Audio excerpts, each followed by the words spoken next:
So Peggy and Father Frank, I'm excited to have you on the Pro-Life Team podcast.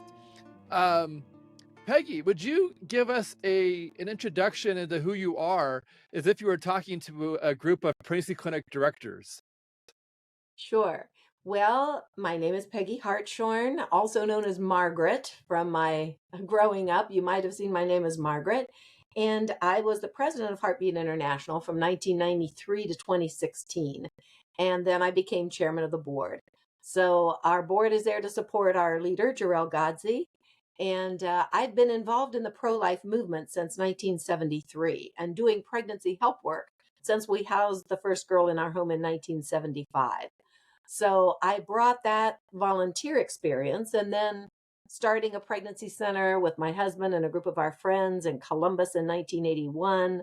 We had pregnancy center experience and pregnancy help as part of our lives in a big way before I became president of Heartbeat International.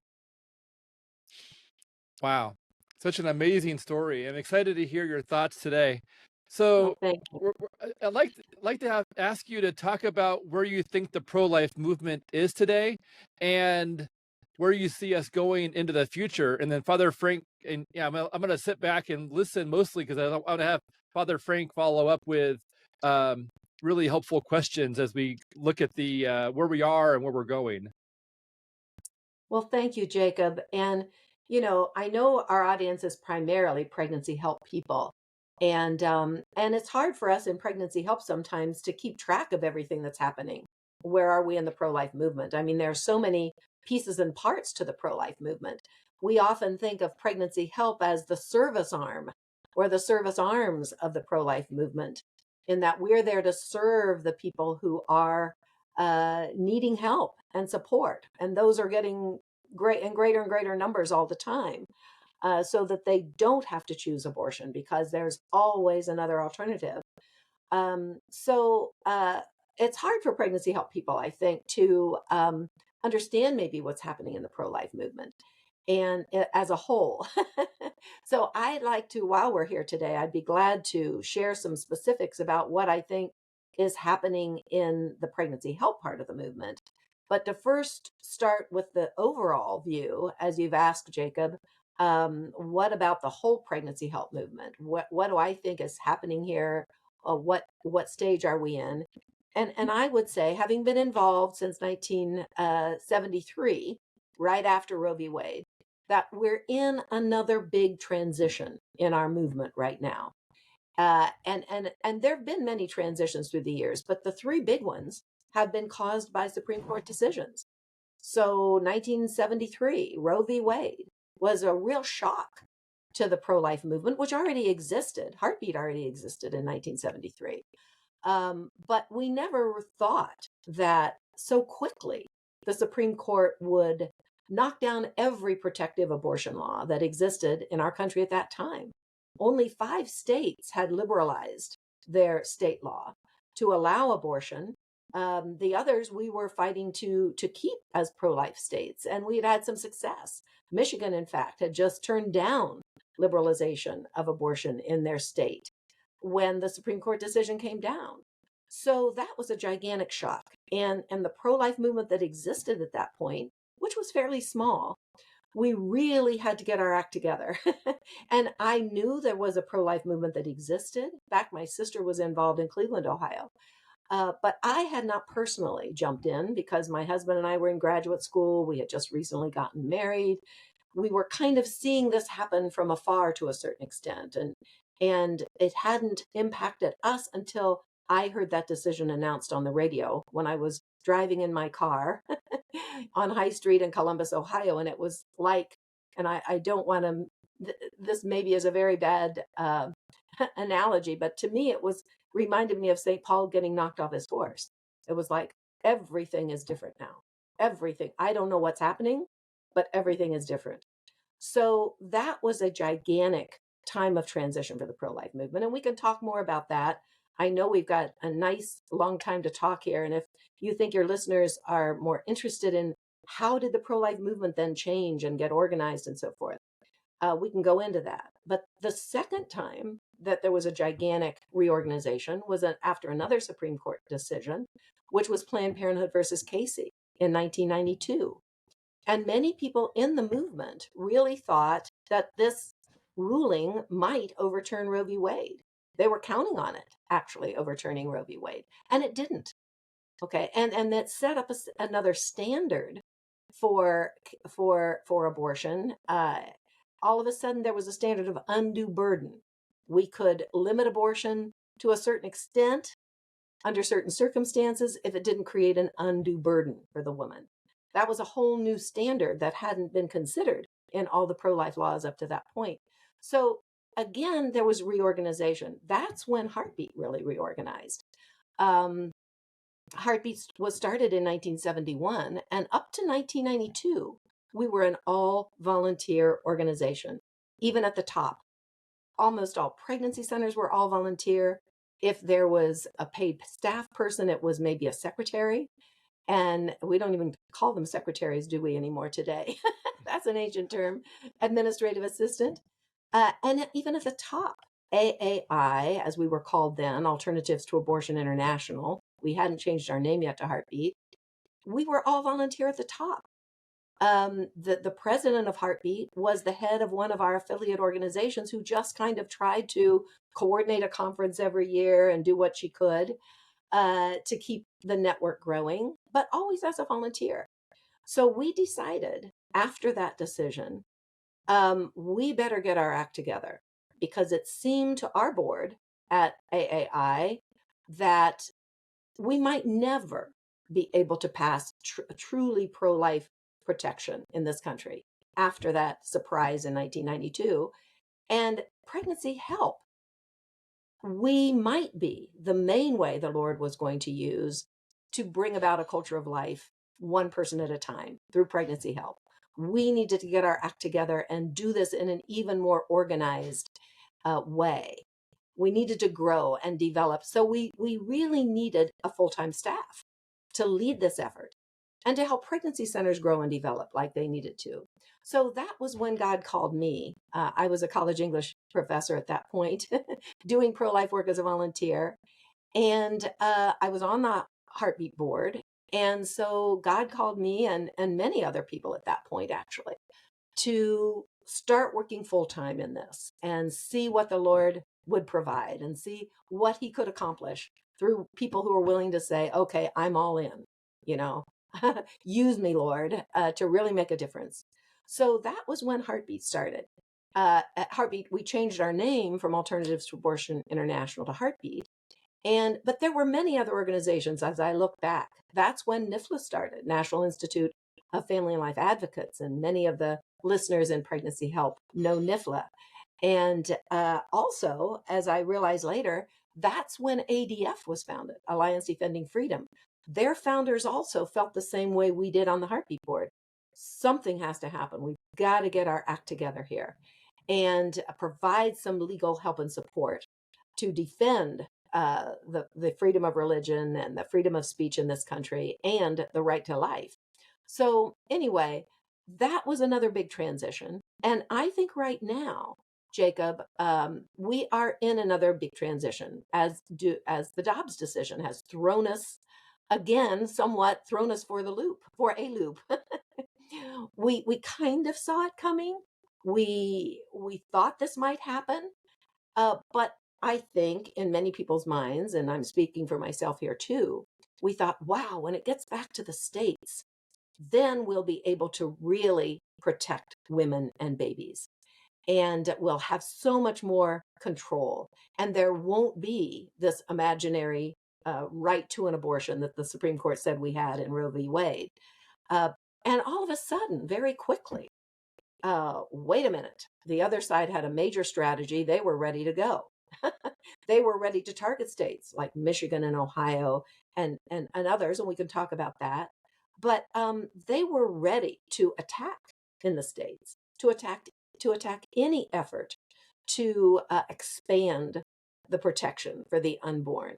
So now here we are again saying, I think it reminds me in my history of the same feeling that we had in 73 and in 92, and we've got it again. we've got to get our act together. And, but the hopeful thing is, Jacob, we did it in 73. We made phenomenal progress in protecting the right to life after that decision. And 50 years later, we actually have it overturned. Okay. And in 1992, when Heartbeat was refounding as Heartbeat International, when ADF came into existence, NIFLA, many other groups, we've made tremendous progress since then. And the creativity of the pro-life movement is unbelievable. The passion, the energy, and of course God is behind it all, behind all of us. He's really what's driving this whole thing, of course. So we know we've got God on our side.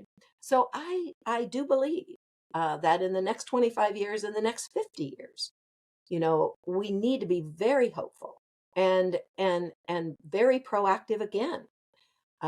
So I do believe that we're in a period of transition, but that we are going to be continuing to move forward, just as we've done, for the last 50 years. So that's kind of a shorthand summary in relation to the whole pro-life movement. I'd be happy to build out any of that you think is important, and then focus where I think we've got tremendous opportunities in pregnancy help in the movement right now. Excellent. Well, so Peggy, let me. I agree with the this analysis of the three watershed moments, and as the Dobbs decision came down, and of course we all vividly remember that moment, that morning that happened. I since then, people have asked you and me and other leaders, what's the pro-life movement supposed to do next, and what I've been saying in answer to that is, well, the next thing the pro-life movement has to do is understand Dobbs, and because it's disorienting to both sides of the abortion debate, really to everyone. It's like this is brand new terrain. But there's something that, in looking at what the court said, first of all, what people said to the court, just when they were saying get rid of Roe v. Wade, and then what the court said in the Dobbs decision. A lot of the reasoning focused around the pregnancy centers in the briefs that were submitted to the court. Heartbeat was one of the groups, of course, that submitted a friend of the court brief, and this ties into the history of the pregnancy center movement, and that is at the time of those first two of those three key moments of transition. There were relatively few pregnancy centers. Right. Relatively few of them were medical clinics. In other words, one of the things that was pointed out to the court was that, and this is in the Heartbeat brief, that from the time of Planned Parenthood versus Casey in 1992, when Roe was almost overturned, to then 30 years later, now with the Dobbs decision, the pregnancy center movement just blossomed even more than it had from 1971 up to then. Tell us about that explosion, that multiplication of centers, because then the argument was, hey, listen, you can no longer rely, like Roe v. Wade tried to say, or Planned Parenthood versus Casey tried to say, women really, if they don't have the option of abortion, what are they going to do? And the pro-life movement had answered that question. What are they going to do? We're here with them to help them on this journey of nurturing the life within them. Tell us about how all those dynamics worked. Absolutely. That was one of the things that, is to me the most hopeful thing about the next 25 years. And that is we've seen how God can multiply. And the explosion of help, as you mentioned, Frank, is just unbelievable. When AAI, the ancestor group to Heartbeat, was founded in 1971, one of the missions they said they wanted to achieve was to keep track of and help network into all of the pregnancy help organizations that were in existence. So the very next thing they did was develop a list, the first worldwide directory of every place they knew in the world. And by the way, our founders were world travelers. One was a German lady who was a refugee from Nazi Germany. She came and settled in the United States. The other, John Hillebrand, actually had been an expert witness around the world for the trials that were taking place, because in the early days of the birth control pill, they were very high estrogen level. And many women were dying as a result of that. They were having blood clots. And so Dr. Hillebrand traveled around the world as an expert witness in trials. So they knew more than what was just happening in the United States. So when they developed that first worldwide directory, it was on mimeograph sheets of paper. And they had in 1972 176 places that they knew of in the world. There were a handful, maybe 8 or 9 around the world, and the rest in the United States. Most of those names were actually names of people that they were connecting with who were starting doing pregnancy help. And many of them were starting out of doctor's offices, because in those days, a pregnancy test had to be sent to a certified lab, and you didn't get the results for about 3 days. So anyone as a layperson who was doing pregnancy help had to be working with a doctor. So almost all of those doctors in those days were Catholic doctors. The movement started really among Catholic folks. And so they were names of doctors who were doing this work out of their offices, and their nurses were helping, consulting with the women. And also at that point, there was an organization, still exists, called Birthright, which had been founded in Canada. So there were some listings in Canada of pregnancy support. They were not as much focused on crisis intervention as supporting women who needed maternity clothes and baby items and love and support during their pregnancies. So that all added up to about 176 entries. So there was then, after Roe v. Wade, you know how God will use something that seems to us so terrible to bring good out of it. And so many people were then motivated and activated, and continue to be, by the Planned Parenthood versus Casey decision in 92, that now that same worldwide directory that started with 176 entries has over 7,000 entries. And affiliates. When I became Heartbeat president in 1993, we had about 200 pregnancy help centers that were affiliated officially with Heartbeat International. We now have over 2,000 in the United States, and 3,500 around the world, and they're in 90 countries. So the explosion of pregnancy help is really unbelievable. Well, it is believable. It's somewhat It's, miraculous. yeah. But we always say we're just trying to keep up with the Holy Spirit, who is inspiring people all around the world to realize that with this challenge of abortion, women need all the help and support we can possibly give them. And our founders said very early on, once abortion becomes legal, there will be a lot of pressure and coercion on women to get an abortion, because it's a Right. lot more convenient for the people around them if she has an abortion than if they're also going to be held responsible, for that child. So yeah, the explosion has been phenomenal. And then, as you mentioned, Frank, the changing, as the centers have been very creative. And thank you to all those who are listening, who are in the pregnancy help movement. The creativity and the dedication and the hard work to create the kinds of programs that women need. After 1992, that's when we got the vision, for the most part, for the use of ultrasound in pregnancy help centers, and that they could start providing medical services. In the early days, remember I said pregnancy tests had to go to a licensed lab. Well, one of the legal hurdles we achieved was to get an exception for the pregnancy test in some of the laws that required us to use an actually licensed laboratory to do that test. We got an exemption so we could do pregnancy tests in pregnancy centers. That was kind of our first foray into a professional type service like that. So we were ready when the vision for the ultrasound came along. Ultrasound was existed before the 90s, of course, but it was used primarily later in pregnancy to date at the age of the fetus and the development of the fetus. And at about 4.5 months, a woman could have an ultrasound, but it was not used for verification of a pregnancy early on. And so, in working through, again, NIFLA was a great leader in this for us, working through all the requirements of the FDA that actually gave rules and regulations for use of ultrasound.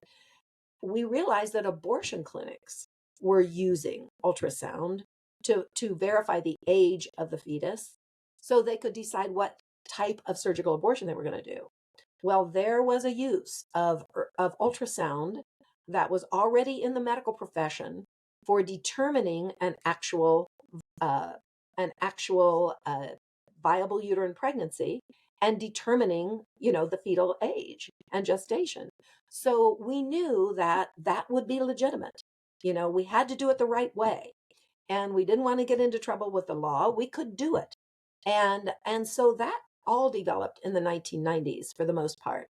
And pregnancy centers jumped onto it. Some of them needed to be licensed, and that was an amazing effort. A few states had licensing, but very few. And it was proposed that centers could have a medical director and do their medical services under the license. They didn't have to be licensed in most states, but they did need to work under a licensed medical director. So working through all that and recruiting the doctors, and by the way, there's so many wonderful doctors that have allowed pregnancy centers to operate under their licenses. And they then, of course, certify all the protocols, the medical protocols. And now we have a lot of nurses that work in our movement. I can't tell you how many thousands of nurses who have gone through extensive training to be able to actually do the ultrasounds. In fact, interestingly, I just saw the latest statistics. One of the partner organizations that we love in the pregnancy health movement is the Logier Institute. And they just did a most recent research. They've been doing research projects on the effectiveness of pregnancy centers through the years. I just noticed now that, let me look here, 82% of all of the pregnancy help organizations in the country now provide ultrasound services. So that is Hmm. amazing. And it's such a wonderful advance in our ability to help women, because they do need to know, do they have a viable uterine pregnancy, and what is the gestational age of that baby. They there was evidence when we started this that there were doctors doing abortions on women, charging them money and potentially damaging their fertility for the future in a surgical abortion, when in fact they actually weren't even pregnant. All right. So they did need to know, do they have a viable uterine pregnancy? And then we've got the added benefit, of course, that this helps them bond to their babies. And it brings up that wonderful maternal instinct that God gave us women. And I've heard some marvelous stories too about fathers standing by and watching that ultrasound, fathers of the babies. They don't even have an inkling of the reality of this baby like the mother does. And sometimes they'll say something like, "Oh, that's my baby." So it Well, really awakens that fatherhood in many, not all, of course. But it's a great tool. But of course, it's not a magic bullet. You know. one of the things you're saying now brings something to mind. There's a lot of questions that we could delve into in terms of more of the history and also the impact of the laws on the pregnancy centers. But I think that stories are something that can be most impactful for our listeners, because here you were, leading, and you're still leading in a slightly different capacity, this massive network of pregnancy centers. The stories, as you know, are endless. In my own travels, one of the most uplifting things that I do is to visit these pregnancy centers along the way up and down the country. And tell us some of over all your years of leading Heartbeat. And by the way, 1993 was a great year. That's when I also started full time with Freeze for Life. I So was a going lot to of ask great, you when that yeah, was because I thought maybe it was 1993 also. same year. That's something was Yeah, happening that year. Like you say, watershed. we were rising up after the this disappointing Supreme Court decision. And let's remember something else happened. Pro-abortion President Bill Clinton got elected. And So by the end of that was a big motivation for the Heartbeat Board. We said, we yes, really thought, and again, it shows how limited your vision can be. We really thought, because he was following up on Reagan, that we might never, or we thought we would never have a pro-life president again. well, That's what because we we thought. knew that we knew also he would be appointing pro-abortion Supreme Court Yep, justices, right. and we said, wow, this doesn't look good for the immediate future. So, so this was sort of like the pushback against that. It's like the movement said, like you summarized, we better get our act together here. Yeah. Okay, and we did. Hmm. So, but the thing I wanted to ask you was this: the stories. What are over all these years some of the most instructive, memorable, inspiring stories that have come out of the centers? Wow, that's a hard question. But when you first asked it, one of the ones I thought in the early days of ultrasound, um, it, we there weren't that many centers, of course, right away that were using it. So the stories were so powerful coming out and so amazing. What was happening once we were able to show the woman what was happening in the womb. And I'll never forget this one case. It was in New York City, and in New York City, it was of course, one of the abortion capitals of the world, New York and LA.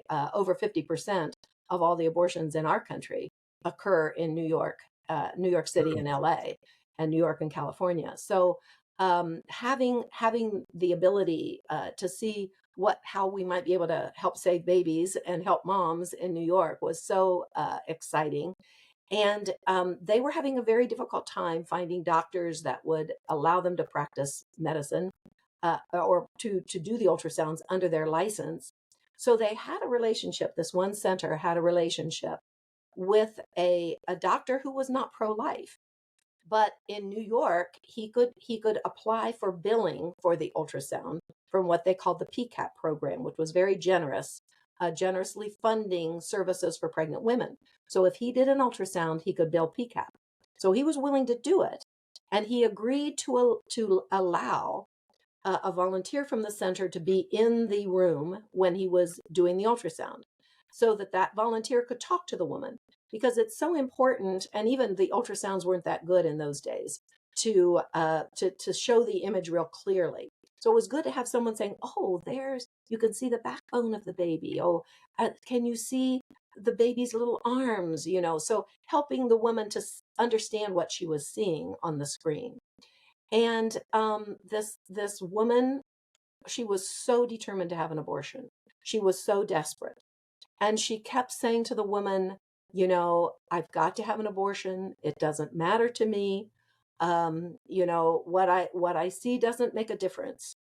And this volunteer was so sad. She was so sorry, and she was so hopeful that the woman would have a positive experience. And so she said, "I just started praying. I just started praying." She said, "I did not know what to say." And she said, "What I thought the Lord was saying to me, tell the woman to put her hand down on her womb, and would she like to touch her baby?" And so she said, "I did." I said, "Well, can you put your hand right here on your womb, and would you like to touch your baby?"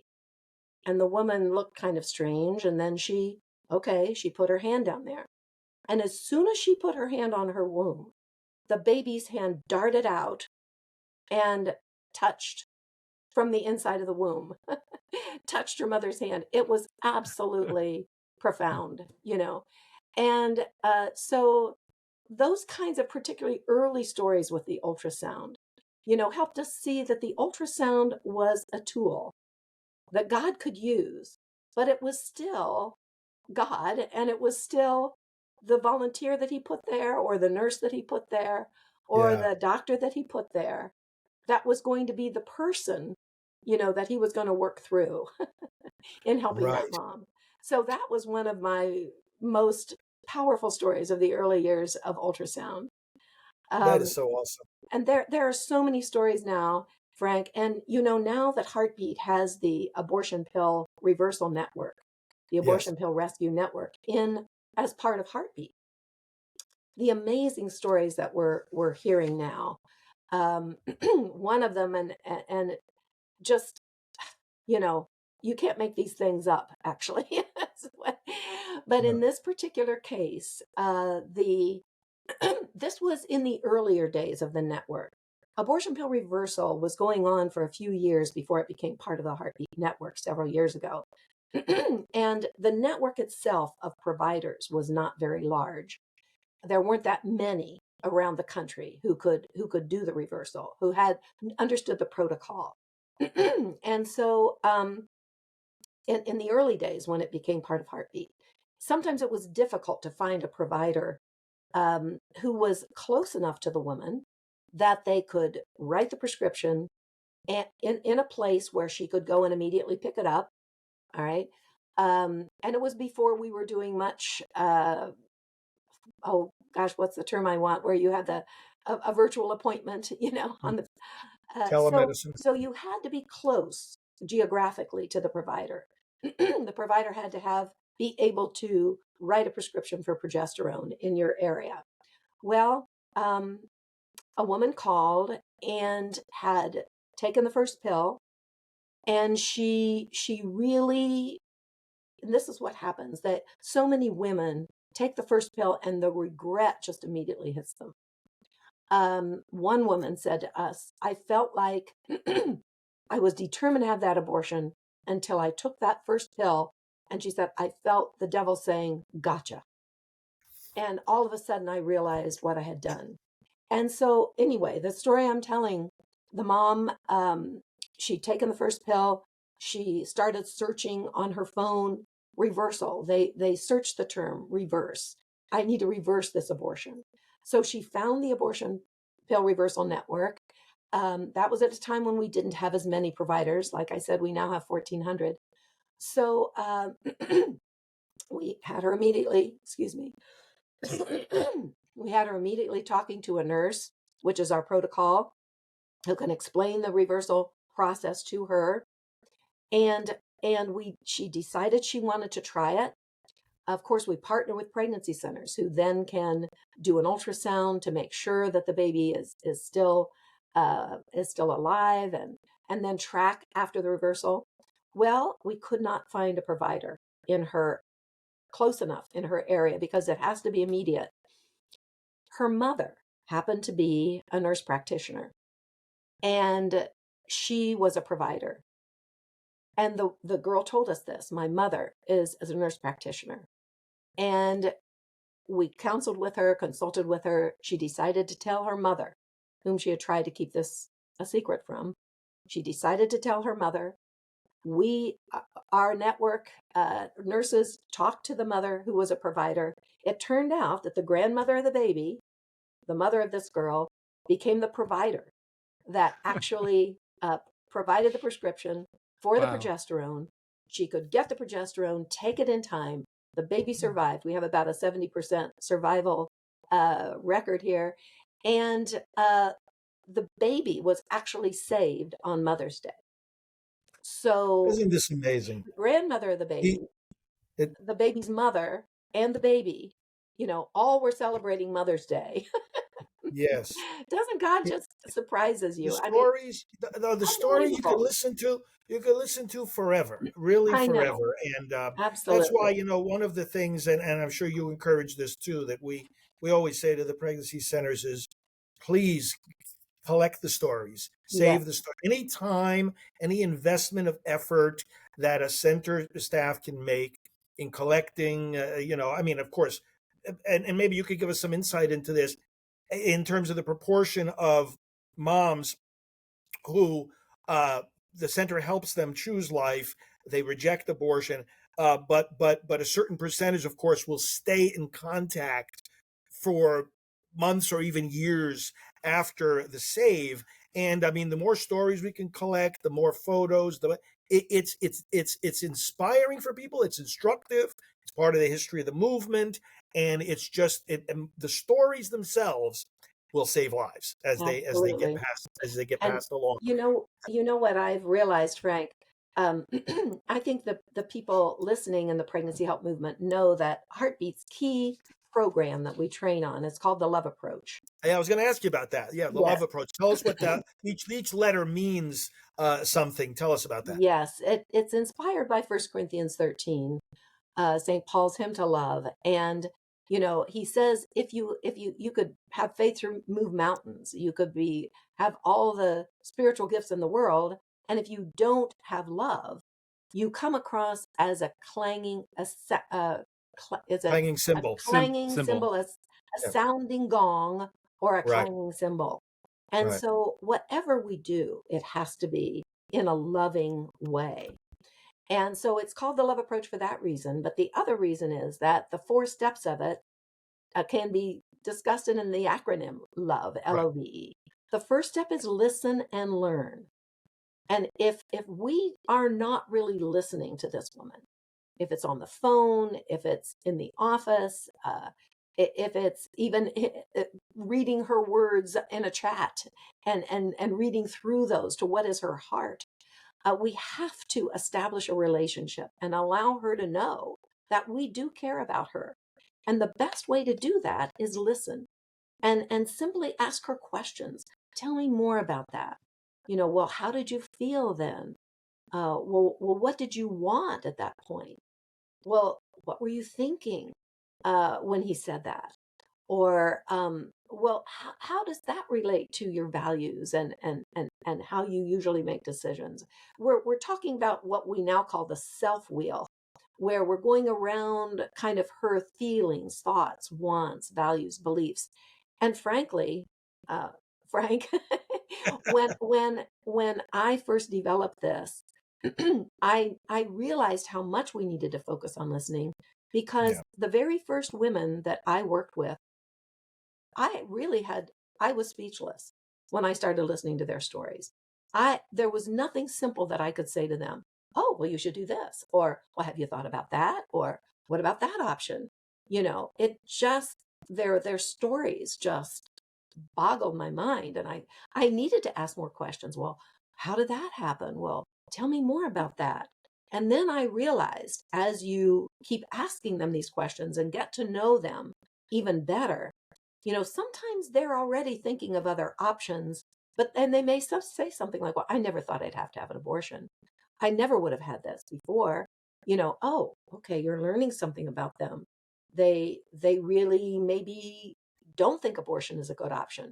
So sometimes they're almost sorting out their issues and problems as you Mm. listen to them. Right. But Right. the next step, after you really believe that you understand their story and they trust you, and they'll be interested in what you have to say, then you can open options. You can say, well, have you Options. ever thought about this? Well, Mhm. I know you think that, they'll throw you out of school, but maybe not. Let's look into that. Let's see, you know. Um, and then not just the options, but then the new vision, which Vision. the V step, you can Mm. weave this in. And this can be anything from simple affirmation, like, you can do this. I know people have told you that you could never be a mom, but you can do this. God created that maternal instinct in you. That could be the simple affirmation in the V step. It could be something like, you know, God created you in his image. He loves you. He created you for a purpose. Mm. And maybe this is part of the purpose. Let's think through that. Let's think about that. And God loves you. So many women, when they come to us, feel so unworthy. They've made a lot of mistakes in their lives. People have not affirmed them. They don't understand their value. And so introducing a new vision and value to them is so important. Today's the first day of the rest of your life. That's another wonderful vision. Um, God will forgive you if you're sorry for that. Mm. Abortion is not an unforgivable sin. These are some of the kinds of visions that women need to hear. And then the E in the last step is extend and empower through practical help and support. I've heard actually David B. Wright. I heard David B. Wright say this at a banquet recently. Some of the five best words to say to a woman are, "How can I help you?" Right. And that's the E step. What can we do to help and support you?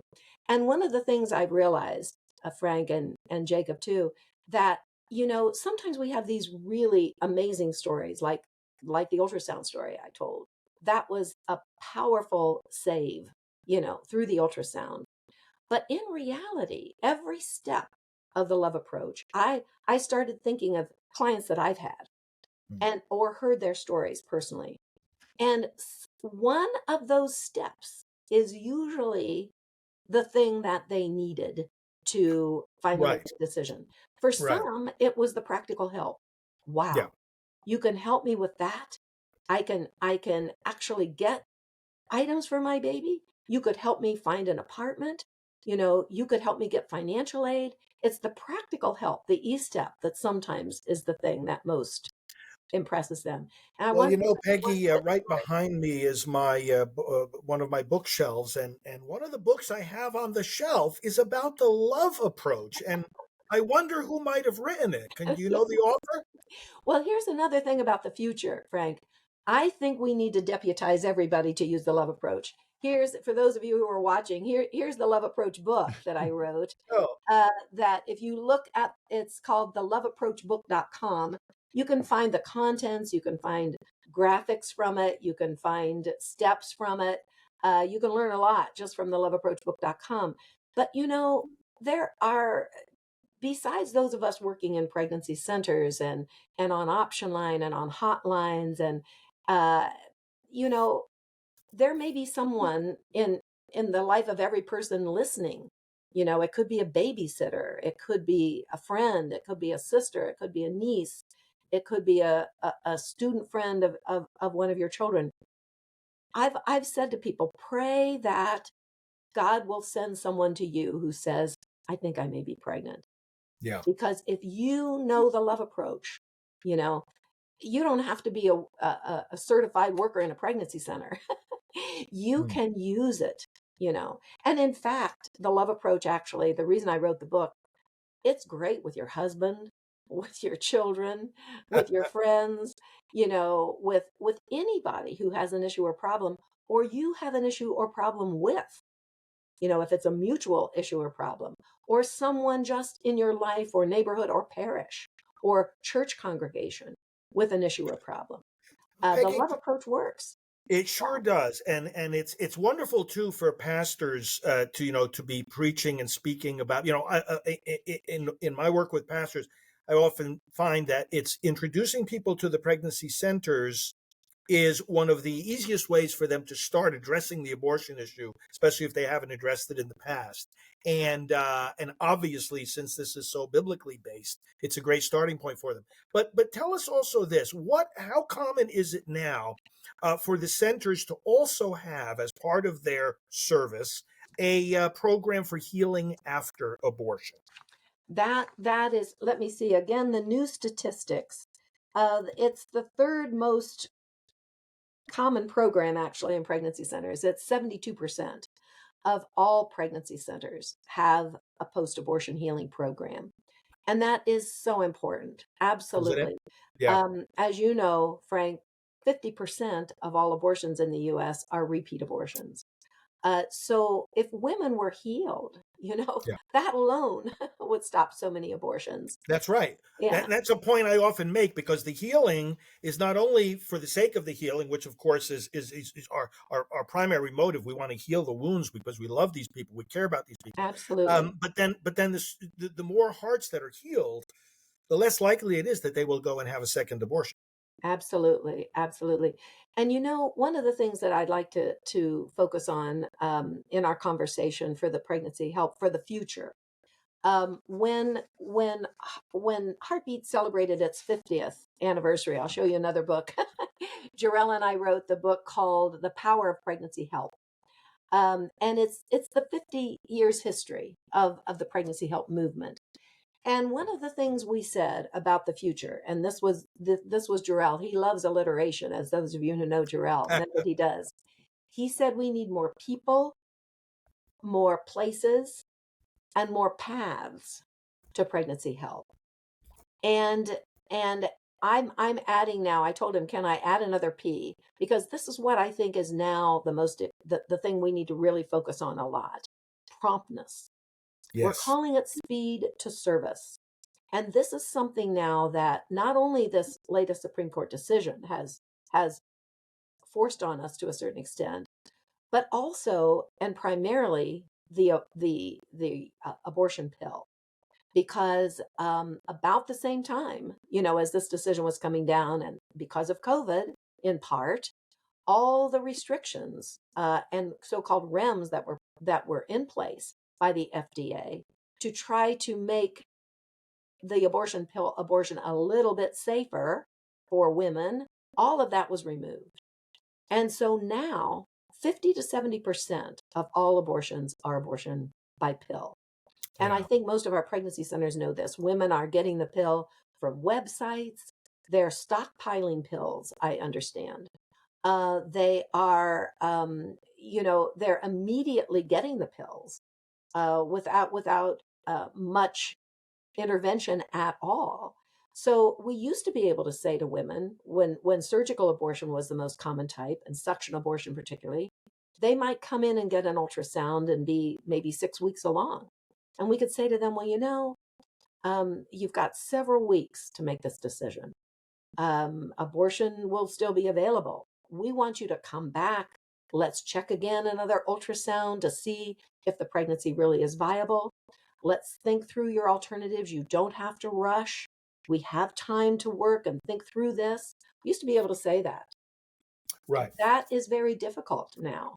And even when a person calls Option Line, for instance, and we can connect this person to her local pregnancy center. We can connect them in real time if the center is open. We can tell them the hours of the pregnancy center. We can set up an appointment, the next appointment that's free. If they call on a Friday and the center isn't open again until Monday or Tuesday, what's going to happen in that time period? She may easily take the abortion pill, sadly. So we really have to start thinking as a movement about speed to service. How Yep. can we speed up our help to these women? So it's a big challenge that we're facing right now. And even with abortion going back to the states now, even if a woman doesn't necessarily have to travel if she's in a pro-life state to a pro-abortion state, because she can get that abortion pill and have the abortion right, sadly, in her own home. So that's one of the big challenges we have moving forward for pregnancy health. How are we going to get to these women even earlier, even before they've ordered the pill or start thinking about the pill? Thank God we have abortion pill reversal, but we need to intervene before that first pill is taken.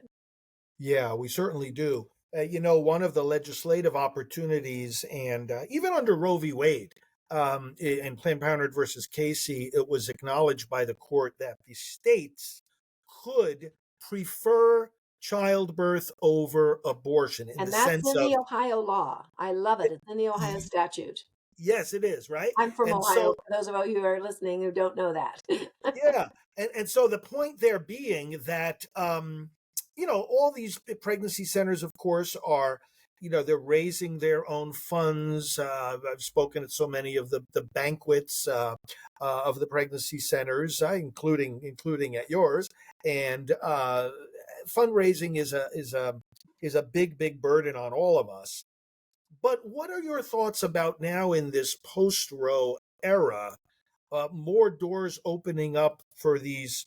I mean, if even under Roe, the states could prefer childbirth over abortion, even more so now when the court is more deferential to the preferences of the people and their elected representatives. What are your thoughts about the prospects for more funding on the state level for the pregnancy centers? Yeah, I think there's a great opportunity here. Even in states that become abortion states, for instance, Yeah. Ohio, where they just push through that referendum. And now we Right. have a right to abortion in our state constitution. Almost unbelievable, because we've had a pro-life governor, pro-life Senate, pro-life House. Um, and that is not, having a right to abortion in our Constitution is not going to affect the funding of pregnancy centers. I mean, That's right. this year is the largest amount of money provided to pregnancy centers ever in the state of Ohio. And so I think even in so-called abortion states, and maybe they'll be even more motivated in some abortion states that have had abortion, a right to abortion pushed into their state constitution. It Yeah. wasn't the desire of the people as a whole. It wasn't representative government. It was kind of democracy gone wild where, you appeal to the general population with lies and emotional appeals, and they fall for it, is That's what I think exactly right. happened Yeah. here. Yeah. So it wasn't our representative form of government.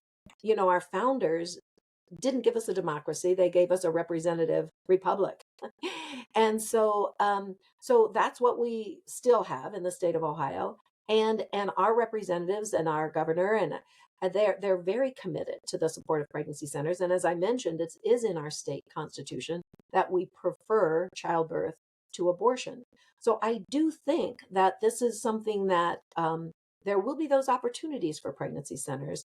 As you know, some of our listeners probably know too that the Biden administration is trying to limit TANF dollars Mm. now, saying pregnancy centers aren't eligible, which is again totally ridiculous. TANF was Oh, written partly to support women who decide to continue their pregnancies, and that's what centers were using it for. The funding in Ohio is totally from the general funds. It's not any longer from TANF. But other states are using TANF funds, and I think ultimately we will win that argument that TANF funds can be used. But actually, I think I'm trying to think. The last let me see whether I think there's an actual statistic in the last survey that the Logier Institute did with centers receiving state or federal funds. I don't see it on this particular one, but it's relatively small. yeah, it's It's less relatively than small. Yeah. 20% Yeah. of Yeah. centers that have accepted state or federal funding. Now, Mm. whether though, and that's totally up to the board of those centers to Right. determine whether they want to do that. Right. But in fact, that percentage has been growing. So I think as states get more friendly, they want to support the uh, the babies and the moms in their own state. Maybe more centers will be open to that. Mhm. Jacob, I want to respect our time, and I know we might be getting but near the end of our allotted time. But Peggy, one of the things that you and I have worked on over the years, and I thank you for being so well, having the vision, the V there in love. But part of the vision too for the pregnancy center movement overall is that what, we're not disconnected from politics, and we're in a major election year, and you and I have worked together to say to the centers, listen, we're not, changing or diluting your mission at all. But the fact of the matter is that the very survival of pregnancy centers does in part depend on whom we put into public office. And as you were saying, I mean, we've seen legislation introduced to try to close down centers as, fake clinics and all this other Right. nonsense that, and this is only coming from one side of the political divide, not from both. So the question then that perhaps we can touch on very briefly is,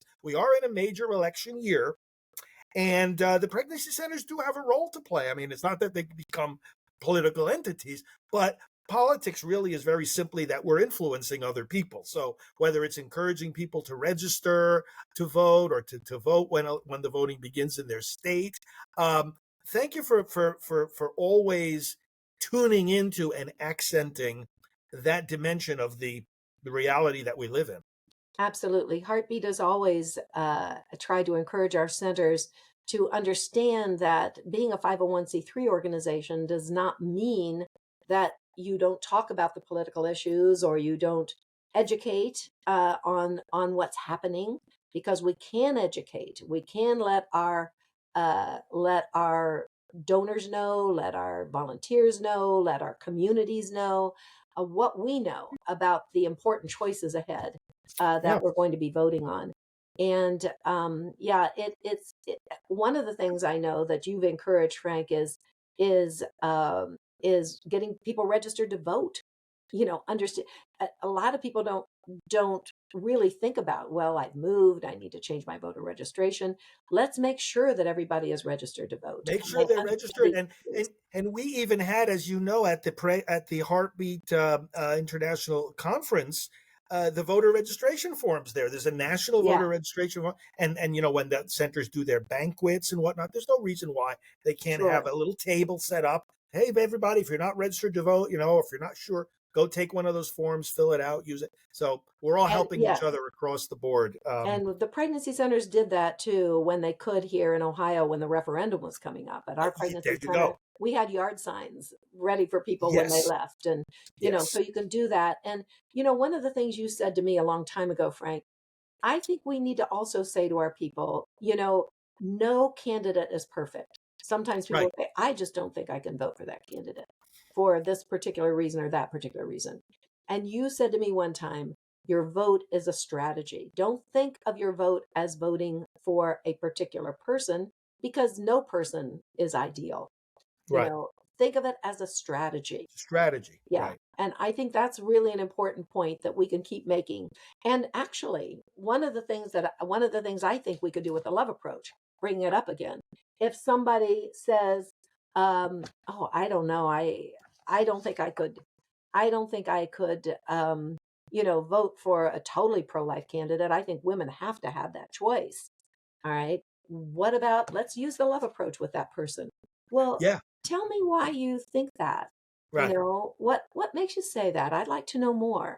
Okay. And you may find out maybe that person had an abortion in their past, or That's right. someone they know did, and somehow they feel complicit in that. Or, if it's a person that you can have a relationship with, let's try to share the truth in love with those people as well. And just start with listening. You don't have to have all the answers.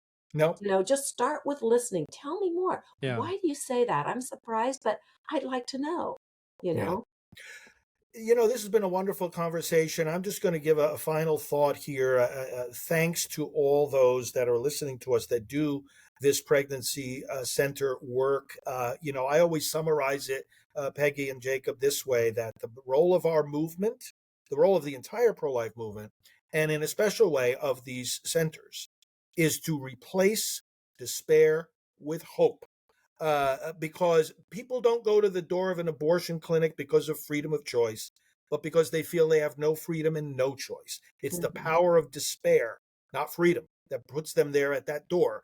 And they come to the centers often with that same despair in their hearts, but we turn it into hope. And Right. hope is what gives us the strength to say yes to life. So thanks for your life giving work, Peggy, and all of those that are listening to us. Uh, it's hard to imagine a work that God smiles more on, or that is more dear to his eternal, infinite heart than this. So Somebody thank you. said to us one time, heartbeat is the heartbeat of God. And there you go. Exactly. Wow. So, Jacob, great. You always have great guests, and this certainly was I think a very special opportunity here to hear from Peggy. Yeah. Well, and yeah, thank you, Frank, and thank you, Peggy.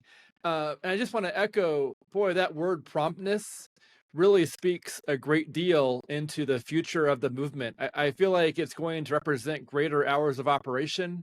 It's going to represent Mhm. greater funding that matches that. And it also seems to match 24/7 virtual telehealth that can cover weekends and late night hours that brick and mortars don't have to cover, because I think there's a lot in that word promptness. That word promptness is speaking a great deal into the future.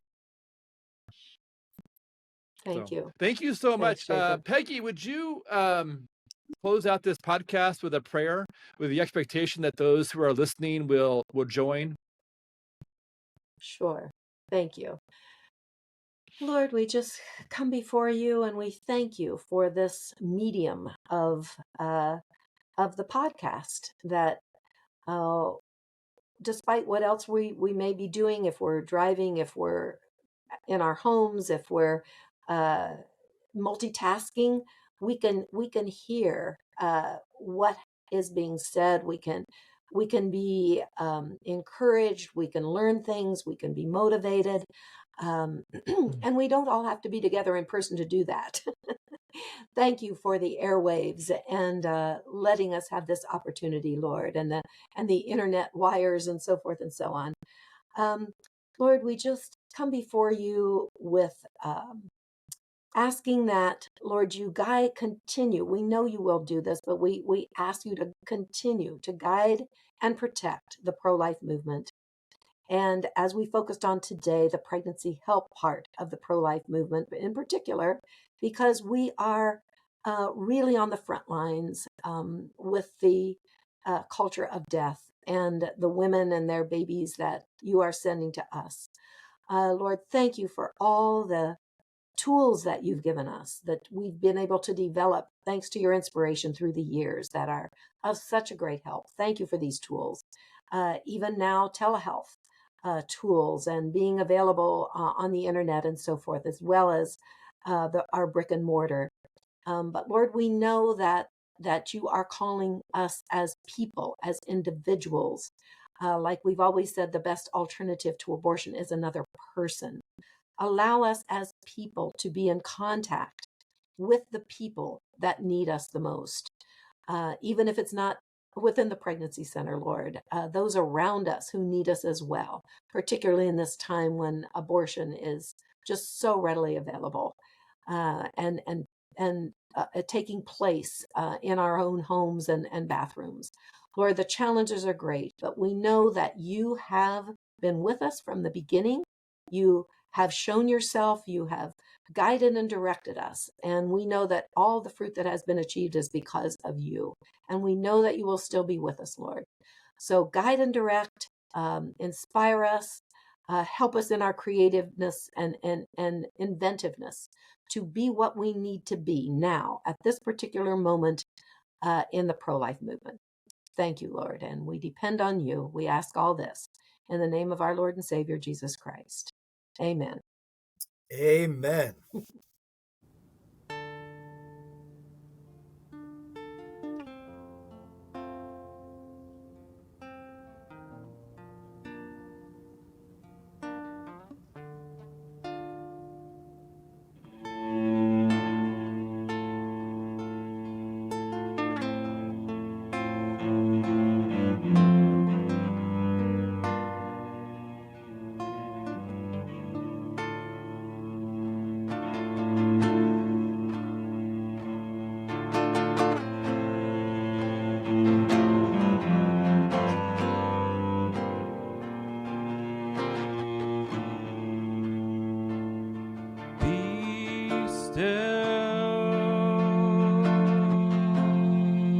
And know that I am God.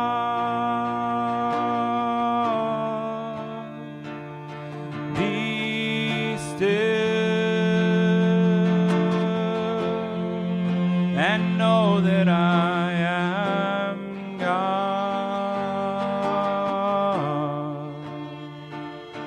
Be still and know that I am God. Be still and know that I am God.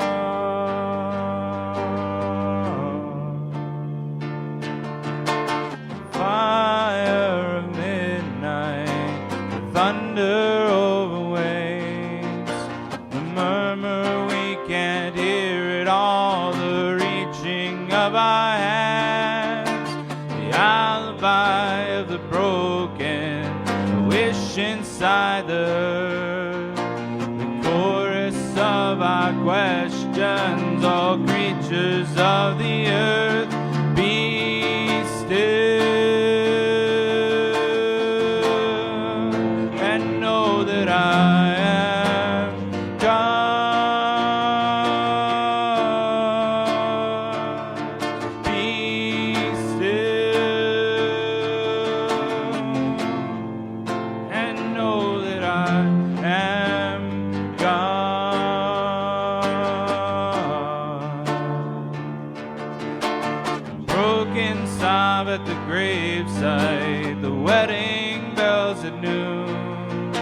The sounds of the lost and found, the reaching of our hands, the whale and the lion, the mother and her son, the family of terra firma, creatures of the earth, be still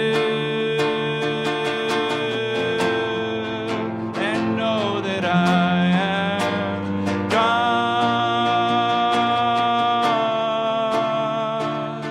Be still and know that I am God.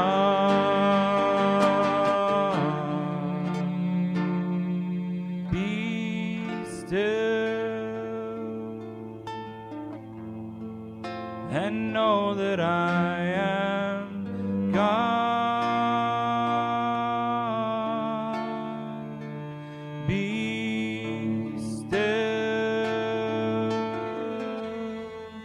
and know that I am God.